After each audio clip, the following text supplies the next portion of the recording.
Give folks a second to get in here. This is not the way I wanted to do this. Obviously, I had the computer set up and I had a lot of pictures I wanted to show you. However, my Wi-Fi tower is not sending a signal for whatever reason. I've tried a lot of things, ran all around the Metro PCS today to try to get it to work. T-Mobile gave me a cord that worked while I was in the T-Mobile store, and then I got back, plugged it in. It's not working. So we're going to do it this way, and that's okay.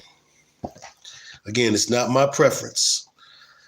I had the mic set up and whatnot, the computer set up.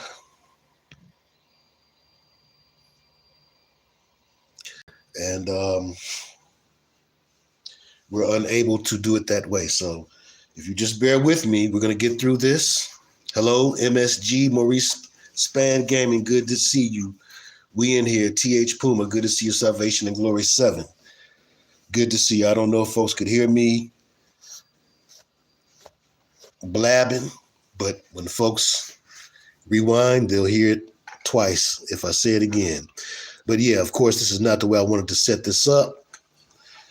I had the computer all set up and lots of pictures and things I wanted to show you guys, but we're going to do this efficiently, proficiently, and effectively, and biblically, scripturally, which is most important because I think a lot of folks are getting wrapped up in the emotion of things. I know folks are. You got Van Jones crying like a little sissified fun boy, and you've got the sisters being duped. You know, we talk a lot on this channel about the devil is an equal opportunity destroyer.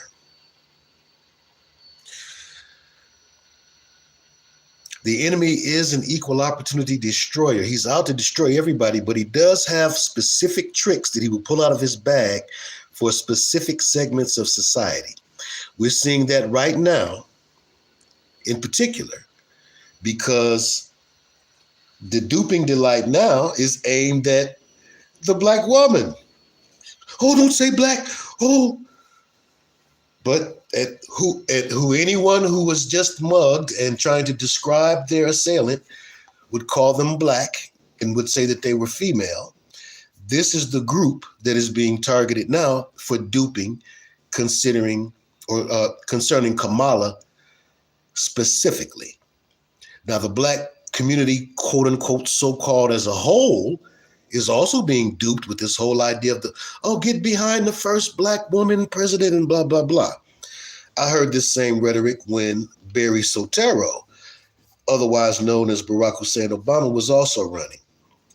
Now, usually when people say that, they are right-wing conservatives.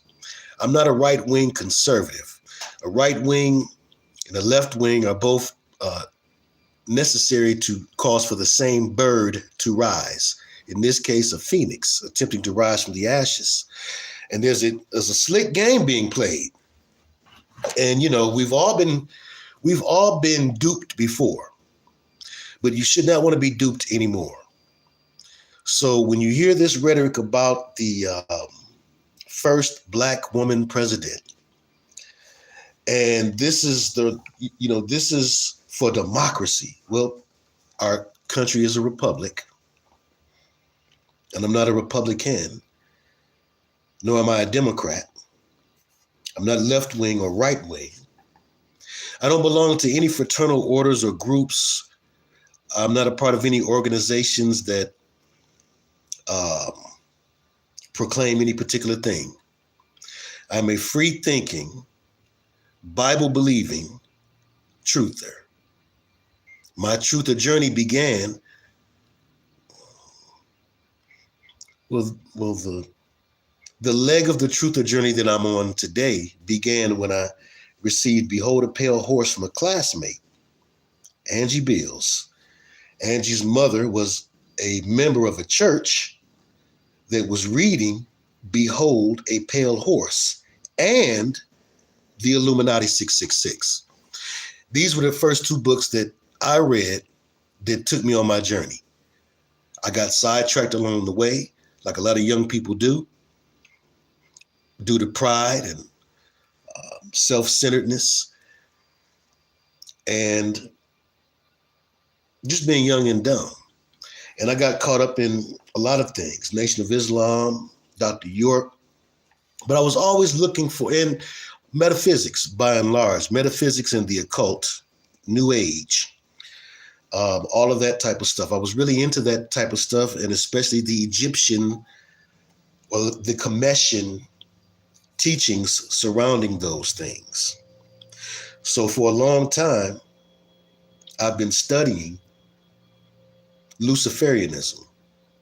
Unbeknownst to me, Luciferianism is the way of the world. It is very difficult for people to accept that, because that means that you have to, well, if you're a logical person, that means that you have to accept some things that are difficult to swallow. And you may have to actually make some serious lifestyle changes if you accept that we are in a Luciferian construct.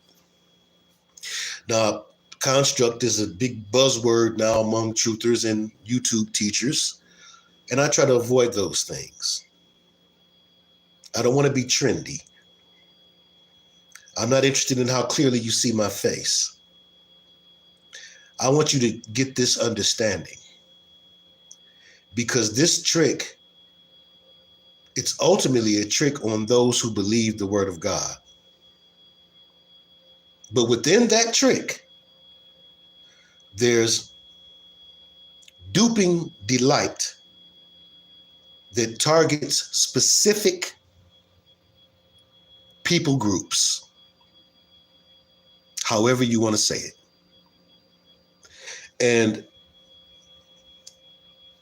some folks are under the impression that if person A is a bad guy, then that means person B is a good guy.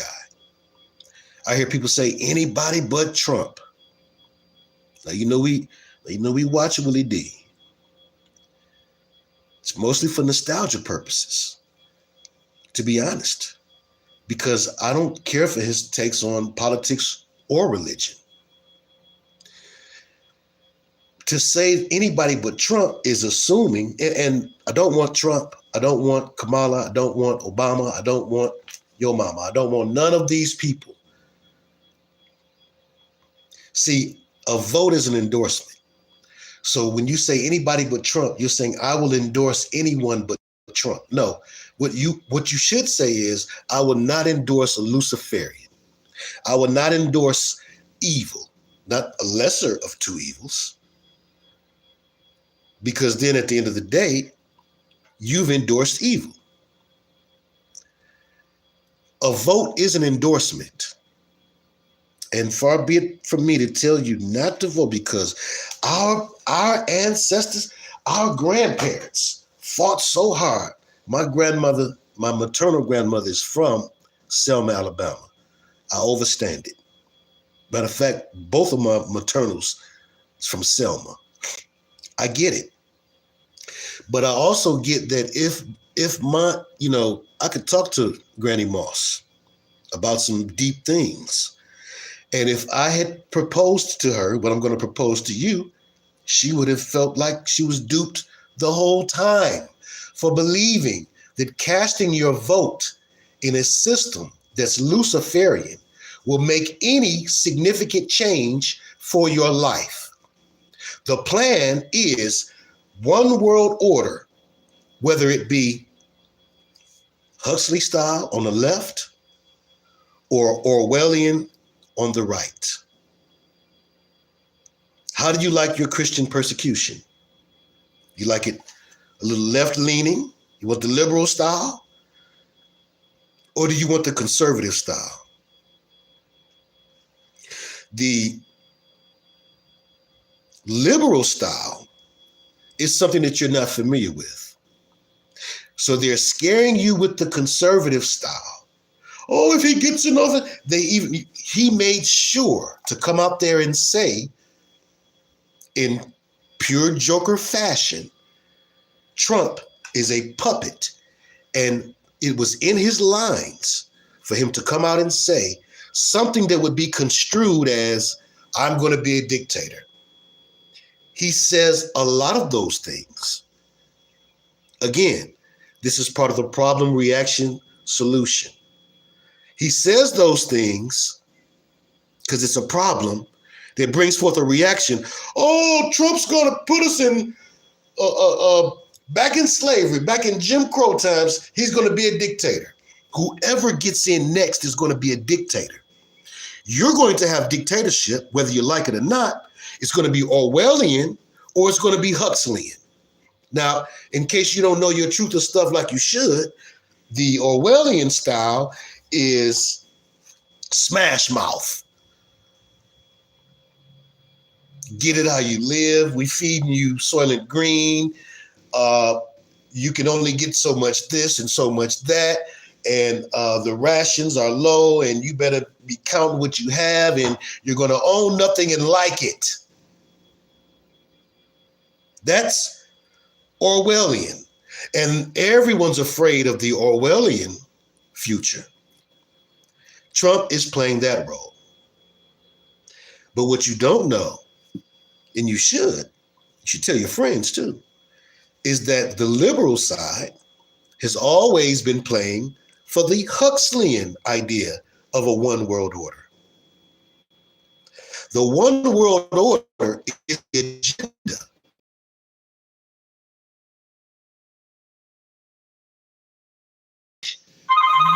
Which way they need to look for people. Please forgive me.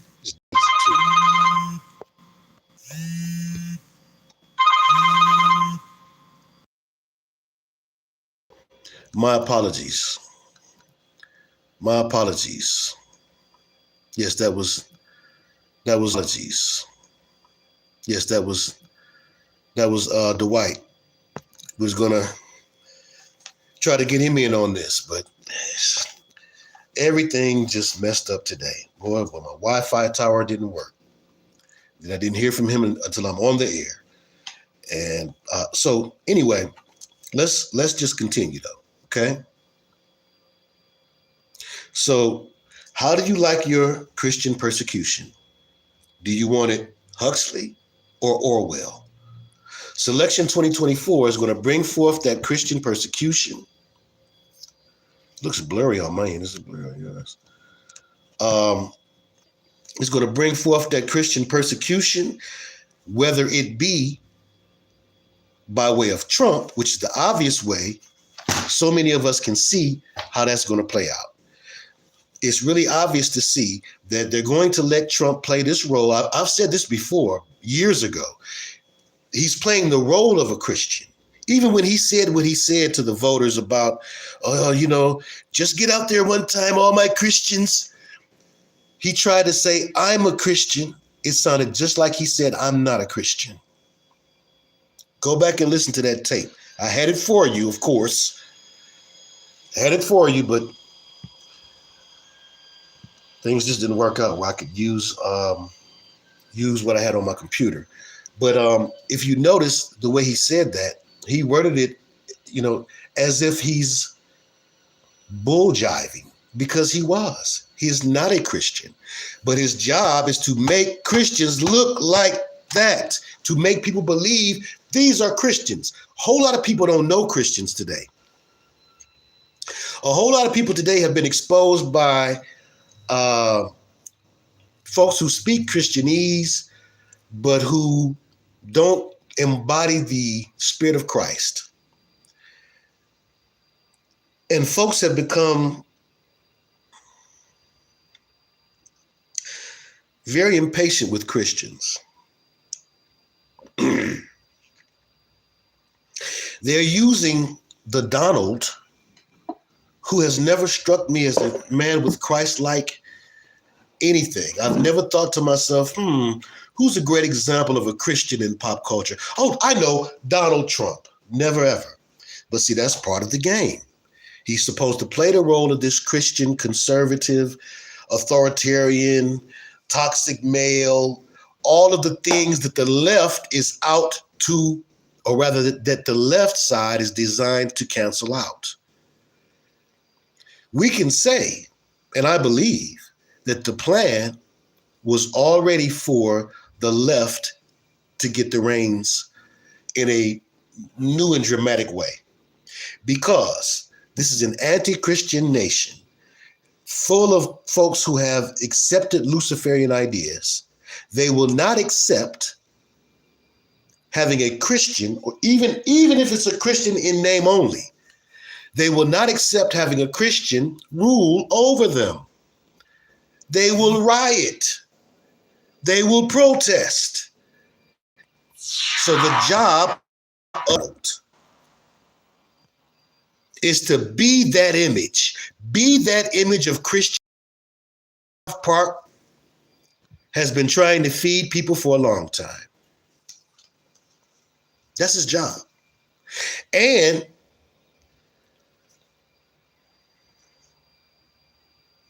it's a real sad thing too, because he's helping to turn people away from Christianity or from the Bible or from Bible believing folks when there are when there are things that are finally being said in the church that need to be said. And now you're turning people away from Christianity in a major way with Trump saying those things. It's almost like, you ever had somebody who you did not want to claim your family name, or you didn't want them to claim that they was part of your team or whatever, and they just want to tell the world. It's like that. Except he's doing his job. He is supposed to play this role. He is supposed to play the role of, I am the embodiment of white conservative Christian views. And he's not. He's not the embodiment of Christian views at all.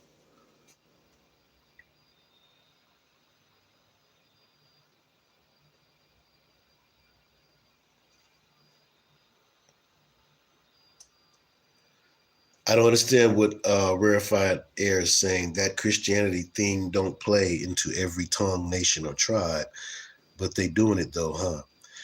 When we say that Christianity thing, you can word it other ways if you like, but I mean those who believe that the Messiah is Christ and those who are followers of the Messiah. Those who follow the Messiah in the words of his book. Some of them want to be called Christians, some of them don't. Some of them want to be called something else nowadays. Again, I ain't got time for all of that. What's understood don't need to be explained. I'm going to explain what needs to be explained. Everything else, you fill in the blanks. Okay? I'm not playing semantics. I don't play any type of antics, certainly not Semite antics. You got Beyonce and Kendrick got the song for Kamala. You got Van Jones. I wanted to play Judge Joe Brown, who is a Trump supporter and an atheist. So we're not on the same page because I'm neither. But I did want to play his hilarious reaction to Van Jones crying and talking about, now I can tell my daughter, now I can tell her that yes, it is about character. Why? Because Kamala's in there? Let me address this. Because it is from Judge Joe Brown, who, again, although I don't align with all of his political views, I do see him as an elder with experience in and around lawmakers, and experience specifically in and around California lawmakers. Somebody check it out earlier. They say, y'all have a blessed night. What I say you didn't like? I had to say something they didn't like. Anytime somebody said, y'all have a blessed night. I'm going to say things white people don't like, black people don't like, males don't like, and females don't like. So all of y'all get ready to say goodnight. All of you. Because everyone has been duped before. Everyone has been duped before. It's okay to say you've been duped before, but you shouldn't want to be duped anymore. It was a foolish thing of me to all of this teaching and book reading. I done told you, I done read all of these books and been following the Truth and Movement since the early 90s. But when Barack Obama came, I remember I was firmly in my idea. You know, Zbigniew Brzezinski is behind this, man. I'm sure that they selected him at the Bohemian Grove. He's got fruitaciousness all up and down and through his jacket. I don't care how cool they marketed him. They marketed him as cool. I never looked at Obama and thought of him as a cool brother. Not in that time. I don't care how much Jay-Z they put on. I don't care how much they tried to coach him with Harry Lennox. I don't care how much Harry Lennox tried to show him how to be a Chicago Boule. He didn't pull it off to me and to a lot of other brothers. However, for the majority of Black folks who ended up voting for him and were targets of a particular duping, they fell for it. And I remember when it caught me. They caught me slipping. I was coming out of the store and a little dude, he might have been 7 or something. A little dude came running in the store before I could get out of there good and said, "We're gonna have a Black president. Maybe one day I could be president." And you know, it tugged on my heartstrings. That's how they get you. It tugged on my heartstrings as a brown brother from Detroit, Michigan, who's never heard such a thing come out of a little brown brother's mouth. And it moved me emotionally. I didn't go vote, but I'm gonna tell y'all what I did do. I was looking for a t-shirt to go to work in. So I ran up to the party store where they had all these t-shirts hanging. And this was during the campaign of Barack Obama. And it was Barack Obama. It was a Barack Obama t-shirt up there. Half of it was Barack Obama, and the other half was Dr. King. I bought that shirt. Knowing all that I know, I bought the shirt and I wore it to work and deveined shrimp at Donetta Shrimp Palace in that shirt. Now, the guy who had just bought Donetta Shrimp Palace was one of the young brothers, one of the young 7 Mile Dogs who was getting his paper. And I had been talking to. As a matter of fact, that's why he hired me. He knew I needed a job because I was kicking this knowledge everywhere and didn't have any money. So he hired me. And I remember he saw me with the shirt on and he looked. Now, this is a brother I've been kicking it too now. I've been dropping knowledge on this brother. I've been attempting to make this brother conscious. I was teaching him about the Illuminati, the Bilderberg Group, the Trilateral Commission, the Bohemian Grove. I was teaching him about all of these different things. And here I am with this shirt on. And the brother looked, he said, "Hey, Jack, why you got that shirt on, man?" And I just played it off. I said, "Oh man, it's all they had. I needed this shirt to come to work. It's all they had."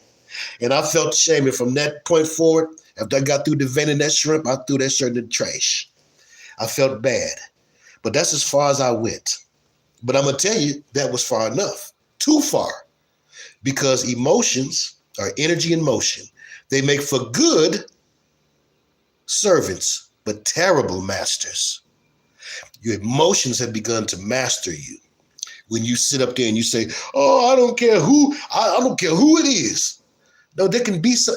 The very fact that they make Trump look so bad is overplay for the underlay. You don't have any game about yourself. That's game. My game mind tells me you would not let anybody stand up there and say certain things and really want them to win. My game detector tells me he's saying that stuff just to force people to say, oh no, we going with the other side. And I'm telling you right now, we still don't have an idea I have an idea, but we still don't know who her vice presidential running mate is going to be. And we still don't know if they're going to swap that around. They can swap some stuff out right now. And you said anybody but Trump. They could have a whole Baphomet step up there next to her. And some of y'all done committed to anybody but Trump. And that's what they're going to do. In my humble opinion, having watched the political scene as I have for a couple of years, I believe that the deck isn't stacked up well enough for folks to believe in an organic win by Harris. If the plan, and I believe it is for the liberals to continue to control the White House, then I do believe something serious is on the way. I'm telling you, because again, you got to have star power. I don't think it's going to be Barry, aka Barack. That's Barack. That's Barack to y'all brainwashed people.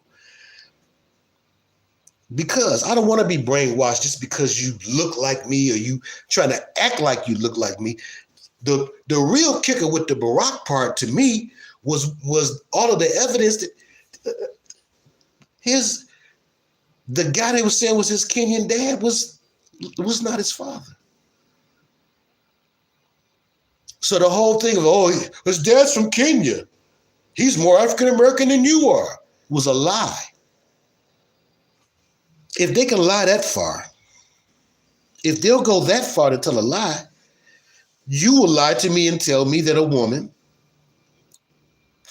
you'll lie to me and tell me that this person that presents as a woman was born a woman when they were not. Now, I want to address a couple of folks who might say, okay, good night, bye, before they go, because I want you to take something with you. Are you really under the assumption that Michelle Obama was just this good sister? Michelle Obama, are you really under the assumption that Kamala Harris is just this good sister who just happened to make it to the highest heights of politricks in the United Snakes of America, a Luciferian world? That's what you believe. You believe that the good people, so some good people just rose up to politics. They just happen to be black. So you think they're good because they're black? Or do you think they're good because they're exceptional blacks? What makes you think they're any good? Again, some of you who believe that Michelle was born Michelle and not Michael, what color is the sky in your world? You believe that couldn't happen. See, my issue with you is you believe it couldn't happen. That's my problem. I don't have an issue with you saying, I don't believe it happened. I have an issue with you not being able to fathom in a Luciferian world that it would be very on brand with Lucifer to when he decides, you know what, this house built by slaves and this nation built on top of the blood and bones of slaves, we're going to put two black folks in the White House, two regular black folks that really came up regular from regular Chicago. They did regular things, they regular people, and they just made it through the regular ranks, and they just regularly ended up being in the regular White House. You're a regular fool. The Bible says you shouldn't call nobody a fool. You sound like a regular fool believing that. If you make it to that off, the same way y'all believe, Donald Trump, the good guy is a man's man. I had to cut off Joe Brown. Donald Trump is as fruitacious as the rest of them. I don't think he's a man's man. I just think he's a freaky boy. 69 God. I think he's a fan. He a fan. Might like his daughter, might like a J.D. Vance. He probably try to play with J.D. Vance booty. So nobody's got me fooled. That's just where I want you at. I want you where nobody has you fooled, where nobody can emotionally, 44,000 black women got on for Kamala Obama and gave for Kamala Obama. Wow.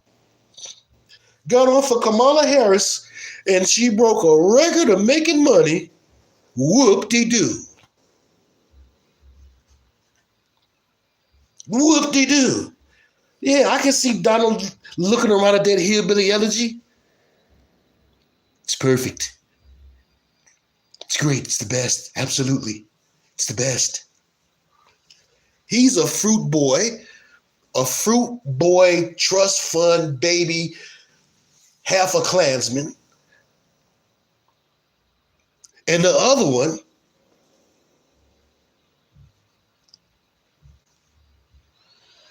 if you really want to catch Kamala Harris slipping, you might want to throw on some Disco Rick, Nasty Dance. Just throw it on. Now, I saw her dancing to Tupac or something one time. She was looking just to throw it off. Hey, throw it off. Yeah. Wait a minute, didn't you go to Howard? You went to Howard? And still ended up with a Herbert? So something's not right in the sherbert. And then Willie Brown, she was busting it on down for Willie Brown. And again, the problem is when white conservatives say it. Conservatives say, oh no, you putting that sister down, you ain't giving her just due. She did all she had to do to make it up that high. And blah, blah, blah. Listen, saying that a person slept their way to the top in politics, whether they're male or female, is far from slanderous.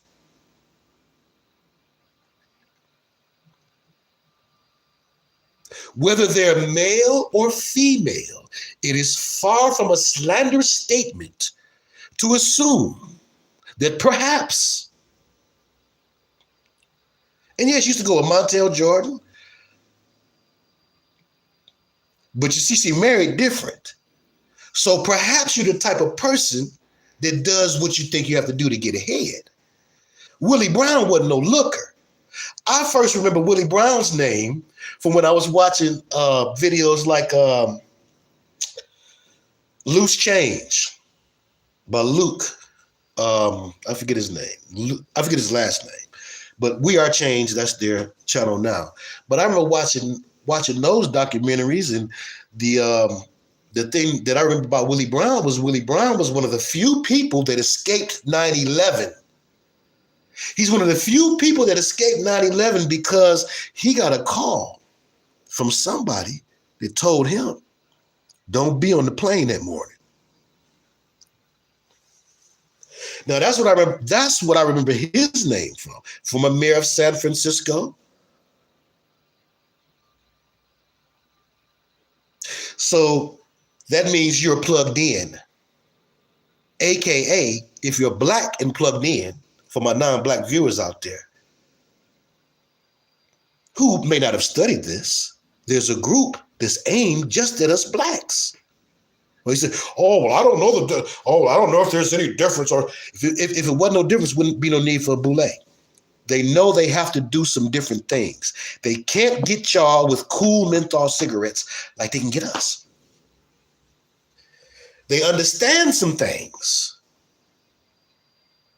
So if Willie Brown received that call, saved his life on that fateful day, September 11th, then it's likely he's a power player in the Boule.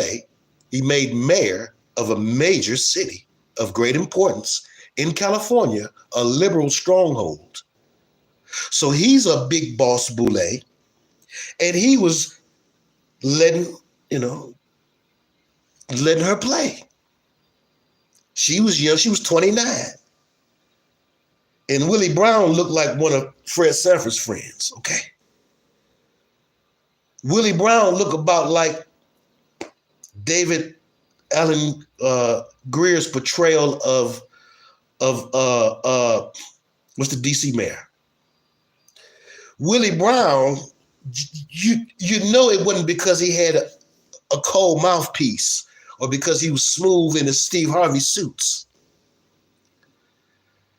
So when a young gal, I mean, we just went through this whole thing with Drake. Then we had to play that game. So she was 29 and he was 100, and she was just doing her legal duties and nothing extra. But again, they all do it. It's part of polytricks. Marion Barry, thank you. It's part of polytricks, many tricks, politics, many ticks, many little insects, many little blood-sucking insects. Let me get back to the paper. I just straight off the paper. The paper is really good. So look here. Could the female press be the reason we're pre-programmed with female versions of our favorite superheroes? The QMG rises, I said. I've been making videos about the QMG rising for many, many moons now. And I believe that it's coming to pass. I am thinking that the adversary, in his attempt to mock Christ, will want to incarnate in a body as Christ was the Father incarnated in a body. So in his mockery of that, he will want to incarnate in a body. And for the longest time, we have considered that that's, we read the scripture, the man of perdition. But many antichrists shall arise. It looks to me as if the adversary is going to incarnate into a woman or what looks like a woman within the Oval Office. There may be many fallen angels, and one fallen angel might have got in Trump after they did the stage shooting thing, and another fallen angel is going to get in Kamala and her running mate. Maybe J.D. Vance is going to get him one too, have one assigned to him as well. But the bottom line is, how do you like your Christian persecution? Huxleyan or Orwellian? You like it left, liberal, or you like it right, conservative? If they have planned for dictatorship, then we will have it via liberal or conservative.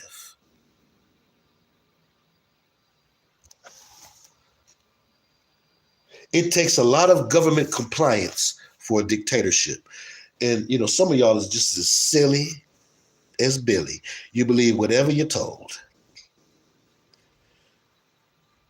The dictatorship is going to be one that you don't recognize as a dictatorship. That's how the devil likes to run the game. Remember the Statue of Liberty. We just saw the Olympic ceremony where they did the whole torch ceremony. The Queen Mother Goddess torch ceremony. Did you see that? What's the torch about? They carried the torch over on a ship called Belem. B-E-L-E-M. A play off of Boule. Hold on.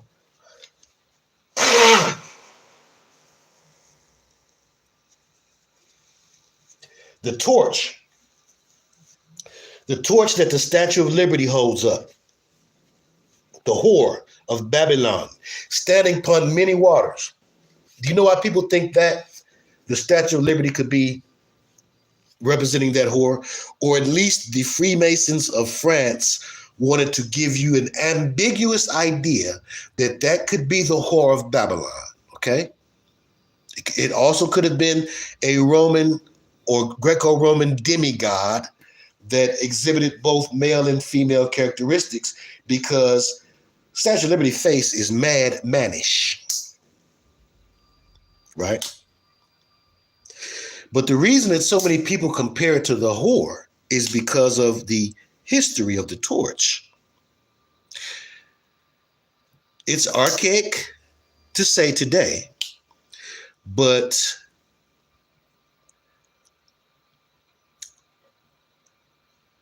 a torch song, and I do believe that they used that term in the Ray movie, because at that time, it was not an archaic term. Well, during the period that the Ray movie exists within.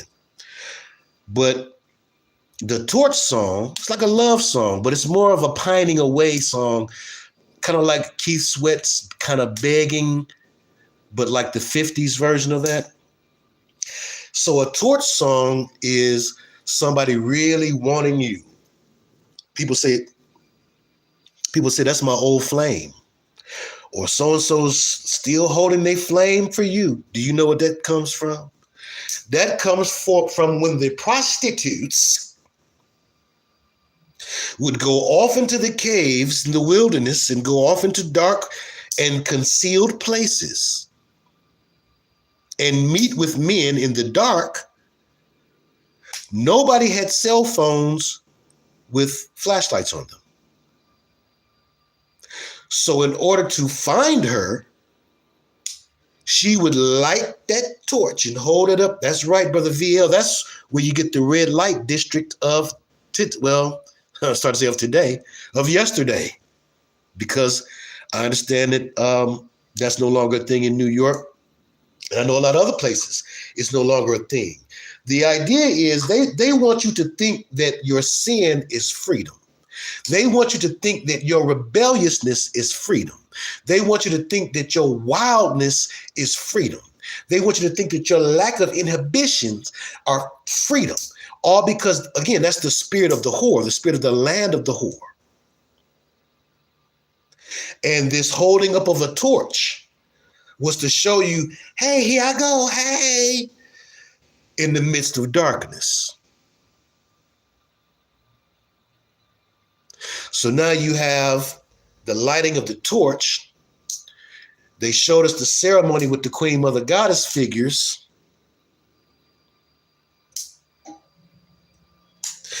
And that makes me think, because that's called the statue of what? Is that called a statue of republicry? It's the statue of conservativity. It's the statue of liberty, liberal. Do what you want to do. Do as thou wilt. That's the liberal idea. The Huxleyan idea is, no, don't let them own nothing and be happy. Let them think that they have access to everything. That's a faster way to kill them. And again, I'm not saying that was Huxley's intent for writing A Brave New World, but that's the distinct difference in the two writers' depiction of a dystopian society. Orwell's depiction is, well, we'll stop you by force. Big Brother's watching you. Watch out. Freedom of speech, but watch what you say. That's Orwell. Huxley is, oh no, everything, have at it. Have at it. Very much like Dionysus, god of wine, who also made his nasty self shown during the Olympic ceremony, god of wine.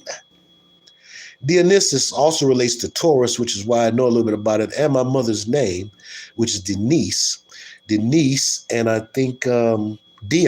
Denise and Dion are both derived from this god of wine, the Greco-Roman god of wine. And I can't even show you the pictures because being overconfident, I said, well, I'll just leave everything up on the internet and I can just switch from site to site. But if I had to actually download the pictures, I could show you all the pictures, but you've seen them by now. Every 4 years, they give us this Olympic puzzle and people try to put it together like iPad Gold or something, as if, oh, this is going to tell us the key to their plans. And sometimes they don't know their plans ahead of time like they think they do, because the devil calls audible plays sometimes.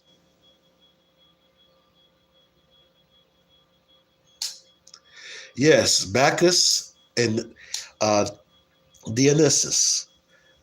Bacchus and Bacchanalian, and I think one you have the Greek and one the Roman perhaps, but they are both related, like a lot of the Greco-Roman gods. A lot of the Romans simply took the Greek gods and assigned planets or planets to them. But I also thought about the Oval Office, because many, many years ago, when I was reading that crazy man, Dr. York, I remember him pointing out that the Oval Office, like the St. Peter's Square in the Vatican, has the name oval because it is in reference to the womb and this constant worship of the womb or of Queen Mother Goddesses.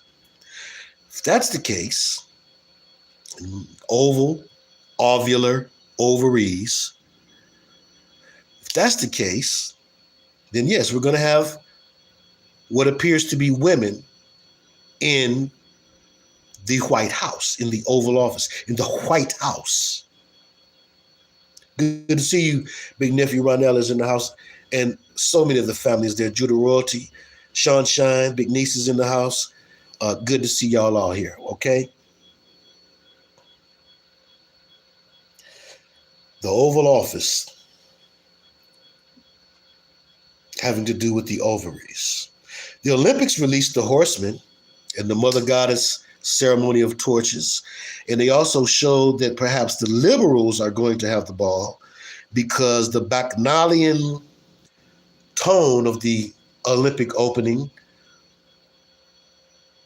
gave me an indication that they're going to lean more Huxleyan. Yeah, hey, be super gay. Hey, yeah, be gay. Let your kids be gay. Matter of fact, teach your kids about being gay at 3 years old. That's the liberal side. The conservative side talk crazy. They're supposed to talk crazy. The talking crazy is that's what they use to kind of thin the herd, to tell where you're coming from, to see or to take the temperature of the people, to check the air in the room. Welcome to the season of the lion. Okay, also, as all of this was happening, I happened to look up and tell we've just, and again, this is for those astral theists who are in power. Astral theist, astral meaning of the stars, theist meaning making a deity of. So those who are worshipers of the stars, and we know the stars is another code name for the fallen angels. The fallen angels went to Greece and portrayed themselves as gods that were written about in the Greek myths. They went to Sumer, to ancient Sumer, taught them cuneiform, and taught them of their existence, and even showed them their reptilian form. And they called them the Anunnaki. The fallen angels went to the Zulu and played the same game. The devil's not very creative. He runs the same game over and over again. And the Zulu called them the Chaturi, right? Which were even featured in one of the Avengers movies, the reptilian alien invasion. They called them by the same name that Credo Mutwa, the so-called Zulu high priest that David Icke did many interviews with, called those reptilians, called them by the same name.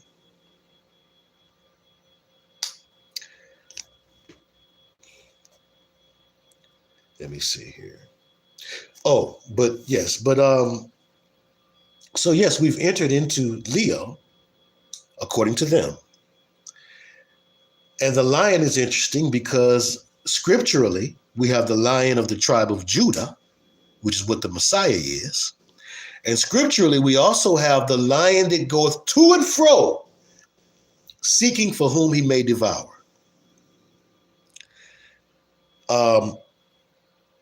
And trust me, when I'm through with these notes here, we're going to go into prayer, and I want to leave you with scriptures. I don't want to just tell you that it ain't no Santa Claus and then leave you hanging. Because some of you need to know there is no Santa Claus. There are no politicians, male or female, existing today in 2024 that are of great status, who have not participated in the rituals. We can say that about actors. We can say that about athletes. We can say that about rappers. We can say that about musicians and entertainers. So why do you have a problem accepting that when it comes to politicians? If anybody has to take the oath, if anybody in the system would have to take the oath, if there's an oath to take, it would be the politicians. So, I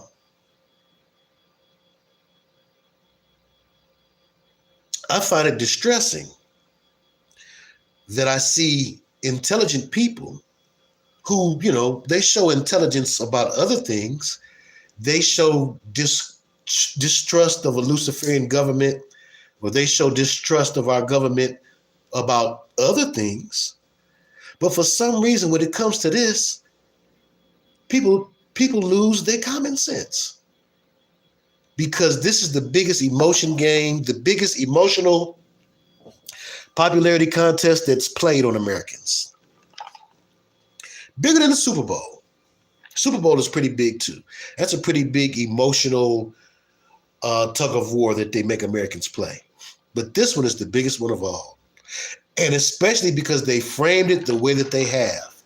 Listen, Trump is going to send black people back to Jim Crow days. Well, if that's the plan, then Kamala will do it also, but she'll make you think it's what you asked for.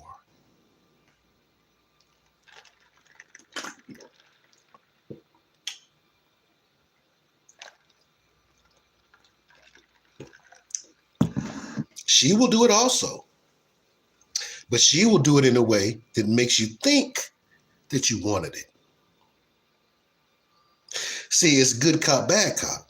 Trump is the unapologetic bad cop, which again, that triggers some people into saying anything but Trump, and that triggers other people into saying, oh, well, I can trust the bad cop. He's showing me what all bad he's going to do. No, he's not. And really the worst thing about Trump, in my opinion, is that he's playing, both of them are playing the people that like him. Kamala's playing the women that like her and the black folks that like her, and Trump is playing the white men and the poor folks who feel disenfranchised that go for his rhetoric. And probably a lot of men that look up to somebody rich and famous who could have a porn star if they wanted. There's a lot of men who have not gotten off the porch properly and gone on dates and done the things that you need to do to be a normal thinking man. And they're living vicariously through people like Trump and to a lesser degree, Kevin Samuels and the like. What's the other one? The little pea-head one, the new one, the light-skinned adjacent one. What is his name? He's the new one. Okay, these guys needed their daddies in their lives. But yeah, Trump makes a lot of folks who wish that they had a certain type of life gravitate toward him. Kamala makes a lot of people who fear Trump gravitate toward her, because people wasn't messing with Kamala with a 10-foot pole. They're just starting to turn that around a little bit with propaganda. But by and large, when you talk to folks one-on-one, whole lot of black folks didn't even know who she was. Didn't know who she was. Didn't get about her. She didn't pop out. She don't show up to the Breakfast Club. She don't do nothing to make you care about who she is. She ain't did nothing especially to endear herself to the people that she's trying to court now. So you courting her just because you don't know what she's going to end up giving you or not giving you. Because she already believes that you'll come along just because you're scared of the option. Just because you're scared of the option. And again, you should be scared of the option. Anybody threatening dictatorship, of course. But again, that's overplay for the underlay. That's why he said it. Because that was his job to do that. Well, let's see how many Americans we can get to really stand behind dictatorship. We're going to use you for that, Donald. But we're also going to use you, Donald, to push folks to Kamala, because it's time to turn this thing feminine now. We've been doing this on a small scale, propaganda-wise, preparing the public to accept women as your heroes and saviors, which is a fairly new concept in America. We was raised on cowboys and Indians and cops and robbers. It was the male hero. And superheroes, primarily the male hero. Little girls in my class had no comic books. The little boys in my class had the comic books. So it made sense that you were marketing toward the people who actually bought the product. Something strange has happened over the past 5-10 years. They're force marketing. They're marketing comic books or rather the superheroes from comic books toward a demographic that never had anything to do with comic books. What a risk. You're going to lose money like that. But guess what they say? Some things are bigger than money. They print the money. Don't believe it when people say, oh, all you have to do is just follow the money. No, sometimes you follow the money, you're going to end up in a maze. Because there are things they will sacrifice money for. There are agendas that they will sacrifice money for. They'll say, we're going to lose a whole lot of money doing this, changing this around. We're going to lose a lot of money changing this around. So, well, that's okay. We print the money. We need for things to go a certain way now. So that's all right. Whatever we lose, we'll make back on the back end. They sacrificed a lot of money. So I want you to understand that a truther is not a full truther if they say to you, well, just follow the money. Because we're talking about power plays here now. What do them stupid songs say? First you get the money, then you get the power, then you get the respect. But it is true that once these megalomaniacs receive so much money, it's not about money any longer. They're printing the money. It becomes about power and control. How many people do you control? Do you control a country? What do you have control of besides your corporation? So we're talking about a level where, to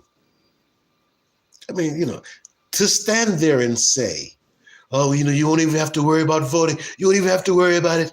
You won't even have to worry about voting. You won't even have to worry about it. Just do it just this once and you won't even have to worry about it. You're not trying to win. So I peeped the game right then. So, okay, I get this. I see what they're doing. And as soon as I checked the black blogs, they bit hook, line, and sinker. Oh, no. Oh, Trump said he's going to be this. Y'all stop being so simple. When people say it's chestnut checkers, that doesn't mean that they're trying to snake you. When people say it's chestnut checkers, what they're trying to convey to you is that this is not a simple game. And if you're going to play this game, maybe you should understand the rules. There's some complexities to this game. To where if you jump off your knee-jerk reaction, oh, Donald Trump said that. Oh, no, I know I got to vote for Kamala now. I got to vote for her. I got to do it now. Because Trump said that, I got to vote for her now. I wasn't sure before. But Trump said, what he say? Say it again, Brother Theo, how he say it? Don't worry about it. You won't have to do it again. Don't worry about it. You won't have to vote again. You just do it this once. All my Christians, I love you. I love you. I'm not a Christian too. I love you. That's how he said it. Peep game. Because that's a Freudian slip. Or a duping delight like Michael and I. Maybe he meant to stumble over, I'm a Christian too. He said it really weird. As if the fans of Donald Trump don't know what he stands for already. That was a double down. Let me double down. Let me make sure that this is in the sound bite for all the anti-Christian blinded people whether they be anti-Christian blinded pro-Trump or anti-Christian blinded pro-Kamala, for all the people, I got to make sure to have that in the soundbite. I have to be sure to say, I am Christian, all my Christians. That was the nail in the coffin right there. That was the setup. That was the overplay for the underlay. When he said that, I said to myself, the game is on. I didn't say to myself, oh no, he's going to be a dictator. They ain't going to let Trump do nothing they don't make him do. He's a punk of theirs. They won't, Kamala won't be able to do nothing they don't let her do. Are you new here on the planet? Some of y'all, I don't know, I was born that night, but not last night. And I'm not talking about my old school viewers who know what time it is, but a couple of my old school viewers, so I saw a couple of comments in the chat. I was like, what? So you believe the alternative. You believe that Michelle Obama, she did what she was supposed to do, and she raised her 2 kids, and she helped Barack get to law school, and she's a good Chicago lady, and she blah, blah, blah. And Barack, he's a good Chicago man. He just happens to sound like Harry Lennox. He just happens to have Harry Lennox's whole swag. And Harry Lennox, I mentioned him because that actor actually came out and said, I remember things that get scrubbed from the internet. Welcome to uncdom. That's something you do as an unk. I remember things that they hid from y'all. I remember this, and there's going to be enough people on here to say, yes, that did happen.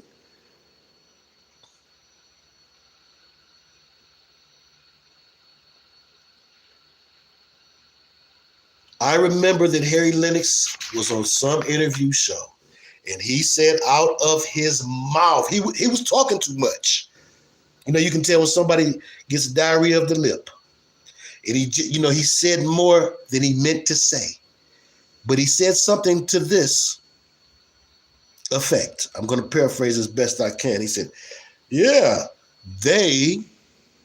and I assume he meant the Democratic Party, they set him up to hang around me and be around me for quite some time. Yeah, I was supposed to teach him how to be a bourgeoisie Chicago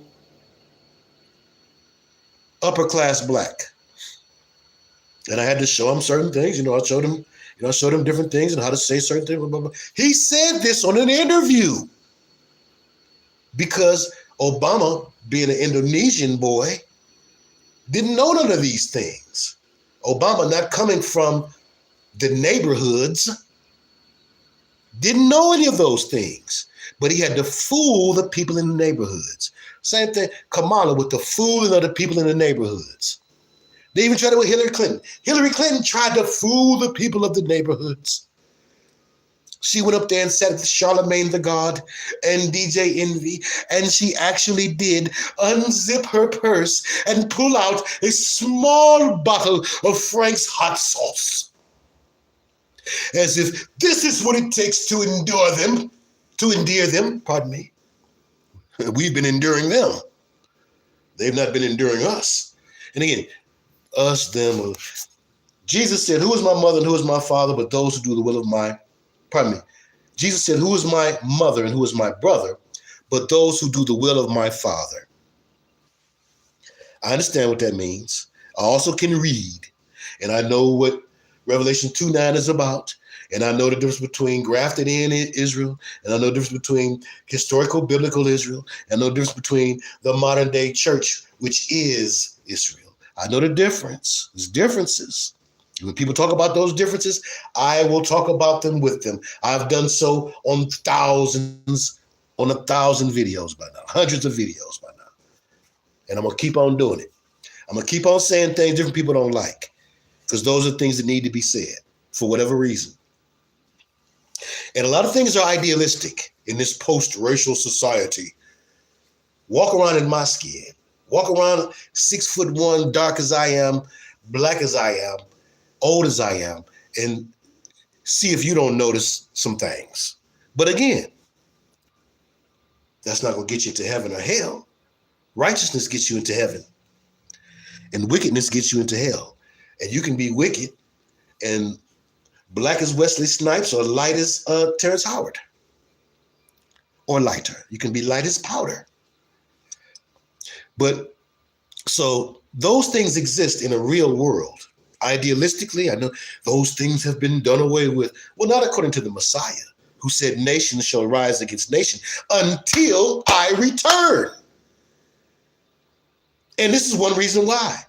Because if you get to saying certain things, certain people who have not truly dealt with the issue in their tissue, because prejudice and racism will not be allowed in heaven. That's prejudice from a Black person toward a white or Asian or any other. And that's prejudice from a white person toward a Black or Asian or any other. And even subconscious prejudice. Just like you won't be able to hold subconscious murderous thoughts or subconscious blasphemous thoughts and make it in heaven. So some of you need to deal with your subconscious minds because your subconscious minds is kicking your behinds. Okay, because of some things that if you quote Black folk have to deal with and have to learn, and you don't have to. But it might be good for you, for your soul, if you do. So let's move on. We have to learn certain things because we're taught about you. You're never forced to have to learn about us. Never. So some of you just opt out of learning about us, or all of your learning about us comes from They Not Like Us, or BET, or Tyler Perry movies, or the crime that you see in your community. You don't know any Black people talk like me or act like me. So you think I'm an anomaly. We are not a monolith. Trump versus Biden-Harris. Feeling versus logic, and neither one of them will get you in heaven.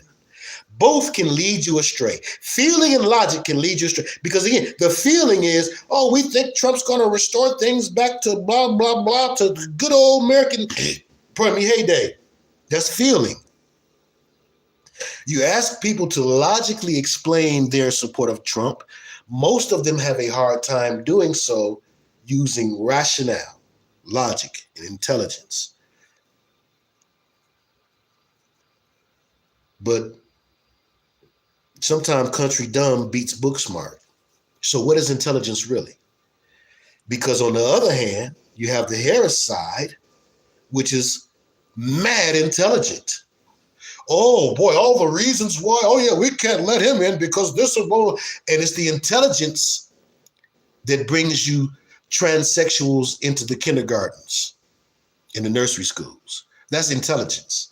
It's intelligence that rationalizes evil and makes wickedness fair seeming. That's intelligence. It's intelligence that says, well, although I am wearing a whore's uniform, you better not look at me because the law says, blah, blah, blah. That's intelligence. That's logic. All that's logic and rationale. But again, everything logical and rational, not right. And everything emotional and touchy-feely, not right also. Some things can only be discerned by Jeremiah 33:3, John 14:26, the Holy Spirit. To have the Holy Spirit give you discernment about a thing. To have the Holy Spirit give you the fact about a thing when you can't decide between feeling and the logic. Sometimes your feeling is pulling one way and your logic is pulling another way, and you just have to pray. And again, let me say this also. I'm so tired of hearing heathen folks talk about believing folks like they're accustomed to them. You don't know no believers. Y'all talk about, the Christian thing, just sit up and pray. I have never heard a real Christian person say, oh, you don't have to do nothing, just pray. I've never, ever heard that in my entire life. I've never heard somebody say, you don't have to do anything, any work, you don't have to do any activity yourself. You don't have to put any verb power behind anything that you're doing. You don't have to do any action, just pray. But there's a whole slew of goofy goobers who believe that about Christians. Creflo Dollar, T.D. Jakes and them have, and now Donald Trump have given the world a reason to be ready for the Christian persecution. Hello. Am I cooking? Am I cooking? The Christian persecution is on the way. The stage is set. The stage was set when he said what he said. The stage was set.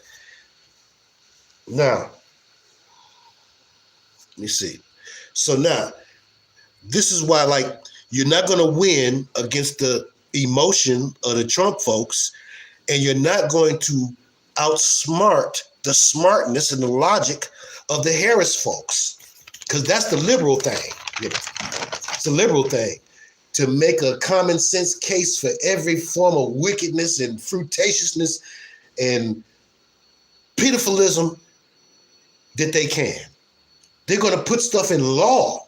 Now, Trump and them would do it also secretly. Have you ever heard about, you be watching CNN or something, or Fox or CNBC, and they tell you about, the president slipped this in the bill, and it'd be something that's totally against their party's platform. That's why they slipped it in the bill. These guys are playing a game. They're playing a game. Plus, we're talking about figureheads. So again, we get all riled up and, I'm for Kamala or I'm for Trump, and neither one of them is going to run nothing but their mouth. Neither one of them is going to run nothing but their mouth. So who is behind her administration? Same people that's behind the Biden administration, same people that was behind the Obama administration. So who's behind the Trumpian administration? Probably the same folks that was guiding the Bushes. See, again, this is a game. And the game is this: red lodge, blue lodge, or left wing, right wing. You pick one, thinking that you've picked something different than the other, when in reality, we own both. We own both. So you don't like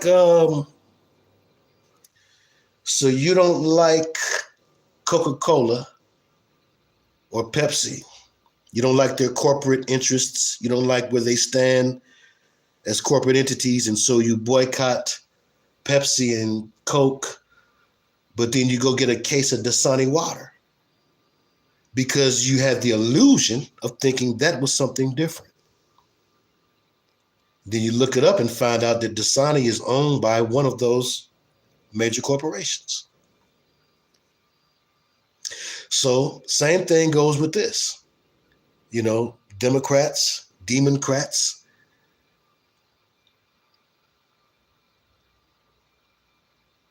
and repugnant Republicans. It's all about whether the country's going to lean conservative or lean liberal. Edward Bernays, or one of those cats, I'm sure, came up with these two parties. Probably not came up with the two parties, but decided to narrow things down to these two parties. I'm sure that it took some propagandists and some specialists in advertising to decide, out of all of the different political ideologies, there are a lot of political ideologies besides Democratic and Republican, okay? Worldwide, look around the world. There's a lot of other ideologies, but for some reason, these are the two that we always got to pick from, because somebody in the Luciferian power structure decided that these two embody the extremes that Americans are likely to land at. These two, liberal or conservative. Those are the two extremes that we have conditioned Americans to want to deal with. There's a lot of political ideologies, but they like for you to deal in polarities and in extremes. Again, going back to the image of the Masonic altar and the checkerboard or the chessboard floor. The black and white, this polar opposite thing. You could have very well have gotten away with calling black people brown people and calling white people peach colored people or colorless people or whatever you wanted to call them. But to say black and white makes us fall into this Freemasonic paradigm. And we're all guilty of it because we all do it to some degree in some aspect of our lives. And I don't think that everyone deciding that they're going to, say, use tribal or national identifications is going to ever change that. Because there's still this thing of when you say black or white, all of the things that it defines in your mind. Let's say that you wanted to start calling black people something different. Let's say anything I say you'll push back against. So again, this is just a hypothetical. Let's say hypothetically they're going to call them indigenous Africans instead of African American. People would push back on that.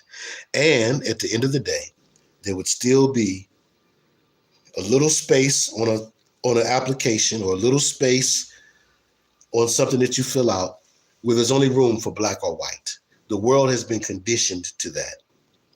It's part of the Freemasonic conditioning, and nothing is going to change it. Also, I don't think that everything that a nation thinks should be broadcast to all the other nations. Most nations have a degree of security and intelligence where they're able to speak to the members of that nation without having interference from other nations. And I think that's important because I think for a long time, folks have been trying to gain acceptance from people who have no intention on giving it to you.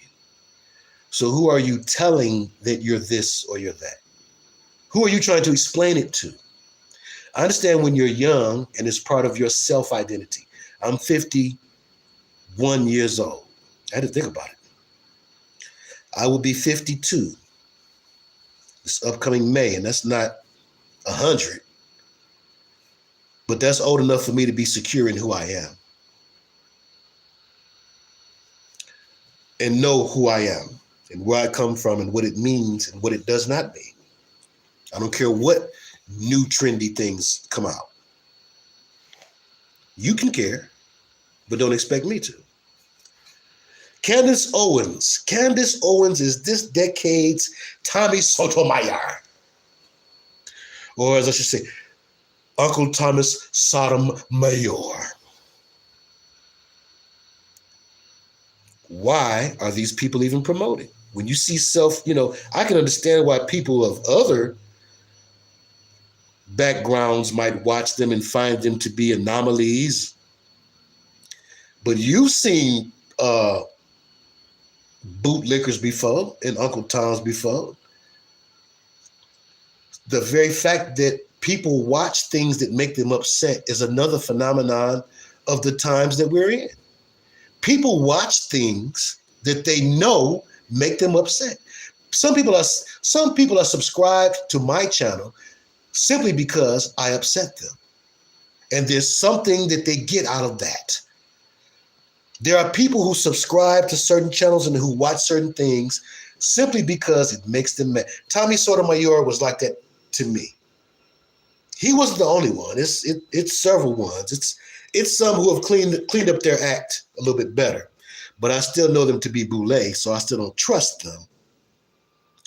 But Tommy Sotomayor was not the only one, but he was probably the loudest voice and the most unapologetically self-hating of them all. We were similar in complexion, though he might have been a little bit harder on the eyes than I. Again, I'm sorry. I should not have said that. That was not kind. That was not kind. And a little arrogant. I'm sorry. I'm not so easy on the eyes. But I'm no Tommy Sotomayor. I'm just kidding. Oh, Lord. But Candace Owens, My question for folks is, why are you making me know who she is? I only know who she is from people saying they don't like something she said. I don't know who she is otherwise. So if you don't like what she say, why do you give her attention and a platform? I don't get it. I don't get it. I don't belong in this world no more. I don't belong in this world no more. I was at the doctor's office, and a young lady, I guess she was youngish. She might have been 30 something. She came and sat down. She had a teenage boy with her who looked like he was about 14. He must have been about 14 because he was just at that age where he was testing his mama right up to the line. I mean, he was coming right up to the line. He wasn't stepping over the line. He wasn't being a habitual line stepper. But he was stepping. He was big stepping right up to that line. And she told him one time, she was like, somebody said, I'm out. Goodbye.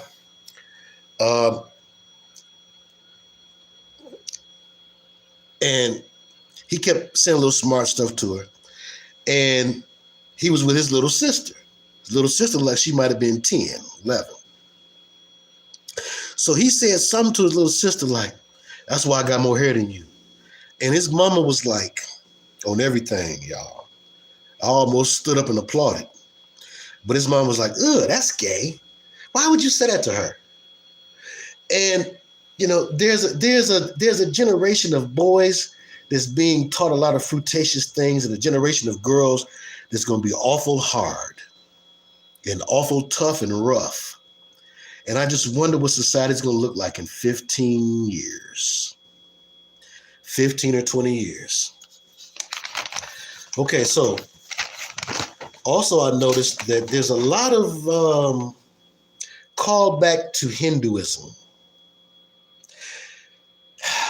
The land of Chaldea. I had first learned that Chaldea meant the land of devils. But the original Dravidians, or the original ancient Indians, the ancient Indians who gave us the Dravidian society. You have the Bhagavad Gita, or the Brahman. And within the Brahman, you have these tales of the Vedas. In the Vedas, a lot of people say George Lucas got his whole swag from the Sumerian creation story and the Vedas. And there's some truth to that. The ancient aliens idea didn't begin with Eric von Daniken or with Zecharia Sitchin. The Freemasons knew those things first. And if, well, let me just stick to this. So if we're expecting for the beings to reveal themselves, because they're already here, beings do not have to arrive. They are already here. These are spirit realm beings that traverse the dimensions, so they can be present simply through conjuring. It does not take a CERN machine to draw a sacred geometrical symbol inside of a circle, say the incantations, wear the proper metals and the proper colors, and then conjure. So what CERN is able to do must be on a whole nother level. Because according to Roger Morneau, in A Trip into the Supernatural, they've been talking with the fallen ones for some time. And again, we know any man can have something wrong. The government is going to introduce the fallen ones. Then they may be using a lot of Hindu symbolism to bring us to that point. I say that because Kamala is part Hindu. And I say that also because JD's wife is a Hindu woman, I do understand. And I also say that because outside of the CERN laboratories, they have a giant Shiva.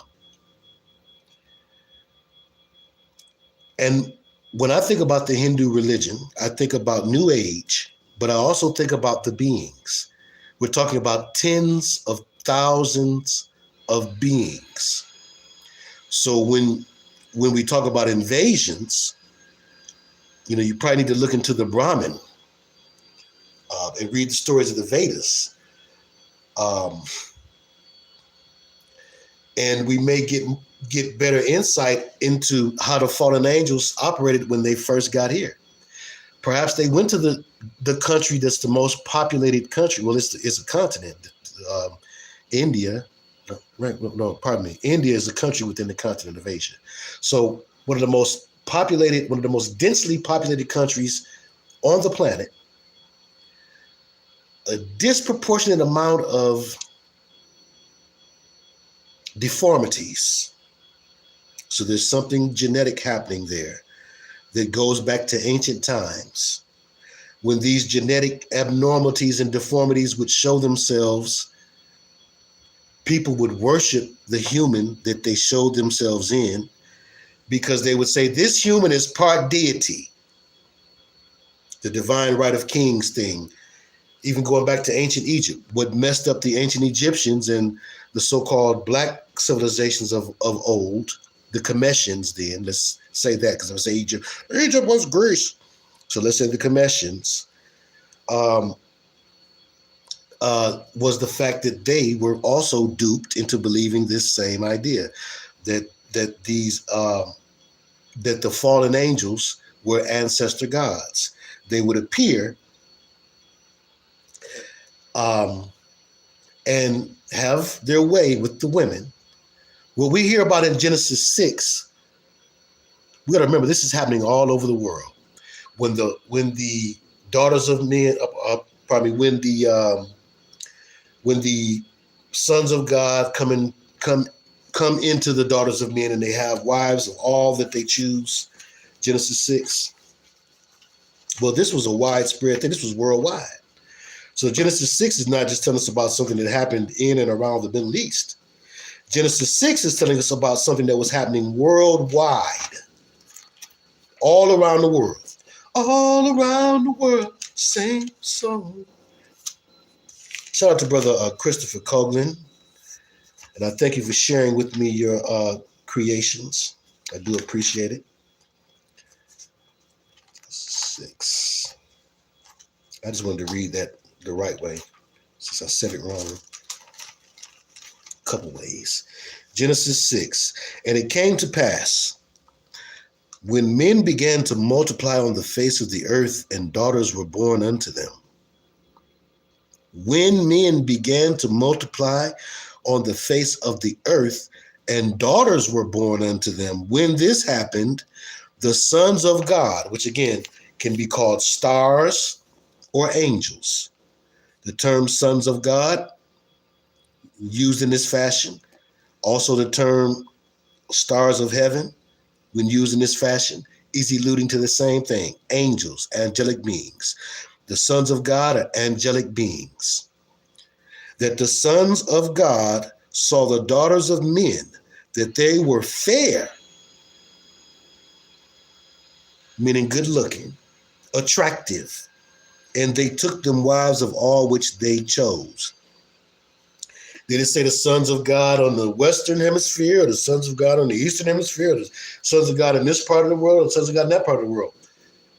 No, it says the sons of God. So we assume this means world, but we know this means worldwide, because all over the world you have these creation myths that mimic this idea that you find in the Anunnakis, you find in the Greco-Roman pantheon of gods, you find it in the Persian gods, Ahura Mazda in them, you find it in the gods of South America, Quetzalcoatl, in the Incas and the Mayans and the Aztecs. You find these same stories over and over again, these beings, ancestor gods. They come down and they look like your Aunt Irene or your Grandma Nellie, and they trick you into believing that they are part of your star line, your ancestors from the stars, or your ancestor came back from the afterlife or the other world or whatever.